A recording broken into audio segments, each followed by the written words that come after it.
और एक बार फिर से आपका स्वागत है। फ्रेंड्स, इस समय बैंकर्स, खासकर से रिटायरीज और सर्विंग एम्प्लाई, इनकी कुछ प्रमुख समस्याएं हैं। जैसे कि सर्विंग एम्प्लाइज के लिए एम्प्लॉयर कंट्रीब्यूशन इन एनपीएस जो एग्रीमेंट यानी कि अल्बिन बाइपार्टाइट एग्रीमेंट के हिसाब से 14% का हुआ, यानी कि एम्प्लॉयर का कंट्रीब्यूशन एनपीएस में 14% से होगा। और ये एग्रीमेंट 11 नवंबर 2020 को अल्बिन बाइपार्टाइट और 8वां जॉइंट नोट के साथ हुआ था।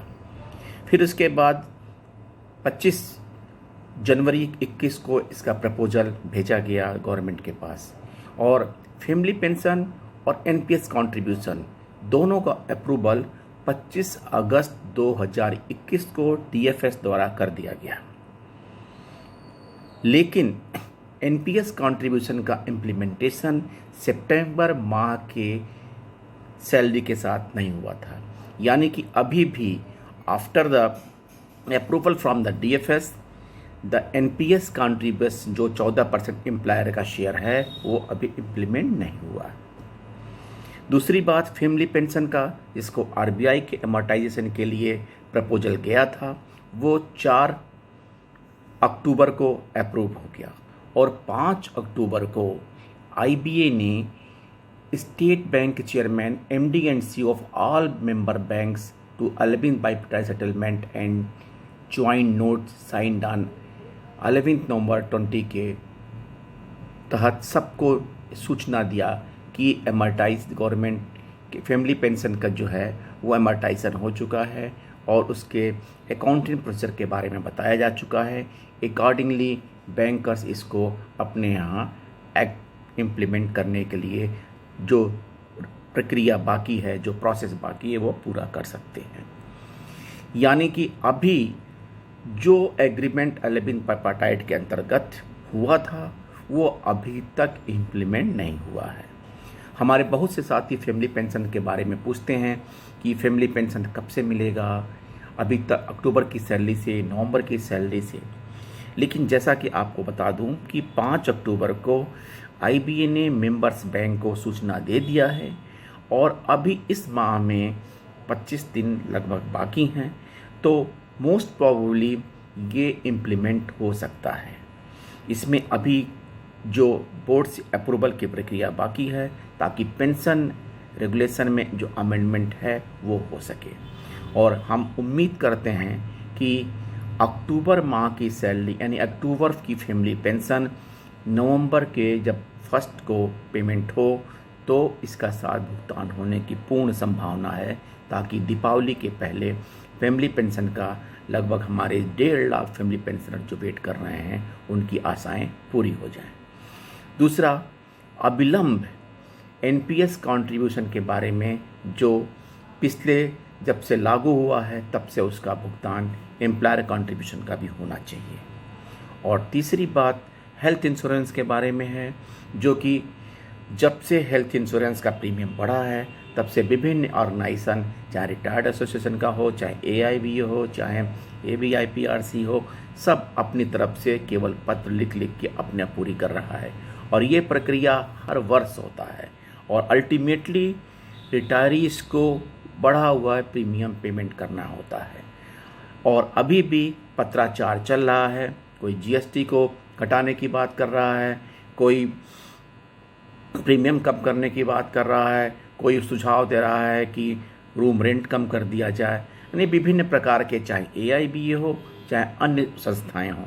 लेकिन ढाक के 3 पात, क्योंकि जीएसटी कम करना जीएसटी काउंसिल जब डिसीजन लेती है तब होता है, यानी कि संभव नहीं है। दूसरा, इंश्योरेंस कंपनी जानती है कि ये झक मार के प्रीमियम देंगे, इसलिए उनके तरफ से भी कोई ऐसी पॉजिटिव इंडिकेशन नहीं मिल रहा है कि इंश्योरेंस प्रीमियम कम होगा। अब हमारे पास ऑप्शन है, या तो हम मजबूरी में इसको लें या ऑप्ट आउट कर जाएं। दोनों में हमारे रिटायरी साथी के लिए दिक्कत है। हाँ, हमें मजबूरन हो सकता है कि स्कीम में बने रहने के लिए कम अमाउंट का इंश्योरेंस प्रीमियम लेना पड़े, लेकिन जहाँ तक मुझे पास्ट एक्सपीरियंस के हिसाब से पता है, इसमें कोई अमेंडमेंट होना इम्पॉसिबल लग रहा है, क्योंकि समय बहुत कम है। कुछ बैंकों का स्कीम, आईबीए का स्कीम सर्कुलेट कर दिया है, Indian bank of India, Punjab national bank, और उसमें 25 अक्टूबर लास्ट डेट है। यानी कि आज से केवल आपके पास मोटा मोटा 15-16 दिन बचे हुए हैं। ऐसे में ये संभव नहीं है कि नेशनल इंश्योरेंस जो आईबीए के स्कीम को इतना अचानक कोई प्रीमियम में बदलाव लाएगा। अब तीसरी बात होता है पेंशन अपडेशन के बारे में।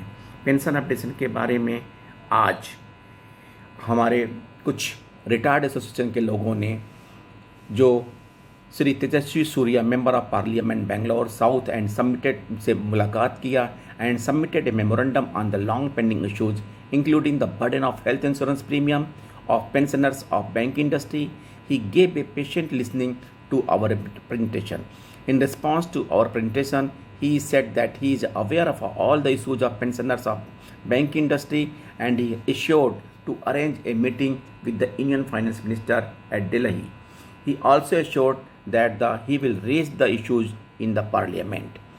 Later on, the team called on Sri Devashish Mukherjee, ED of Canara Bank, and Sri K.V. Acharya explained about the long pending issues such as updation of pension, 100% DA neutralization to those bank employees who retired prior to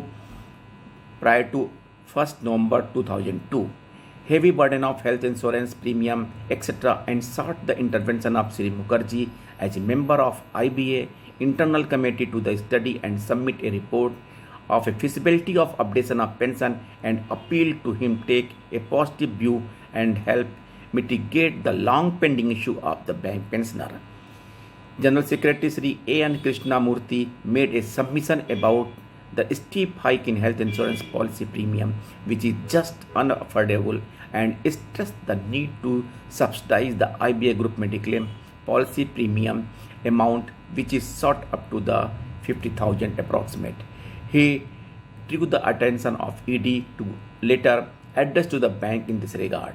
Sri Devashish Mukherjee has assured us that the matter will be placed before the MD and CEO and take a view on the appeal made by the association.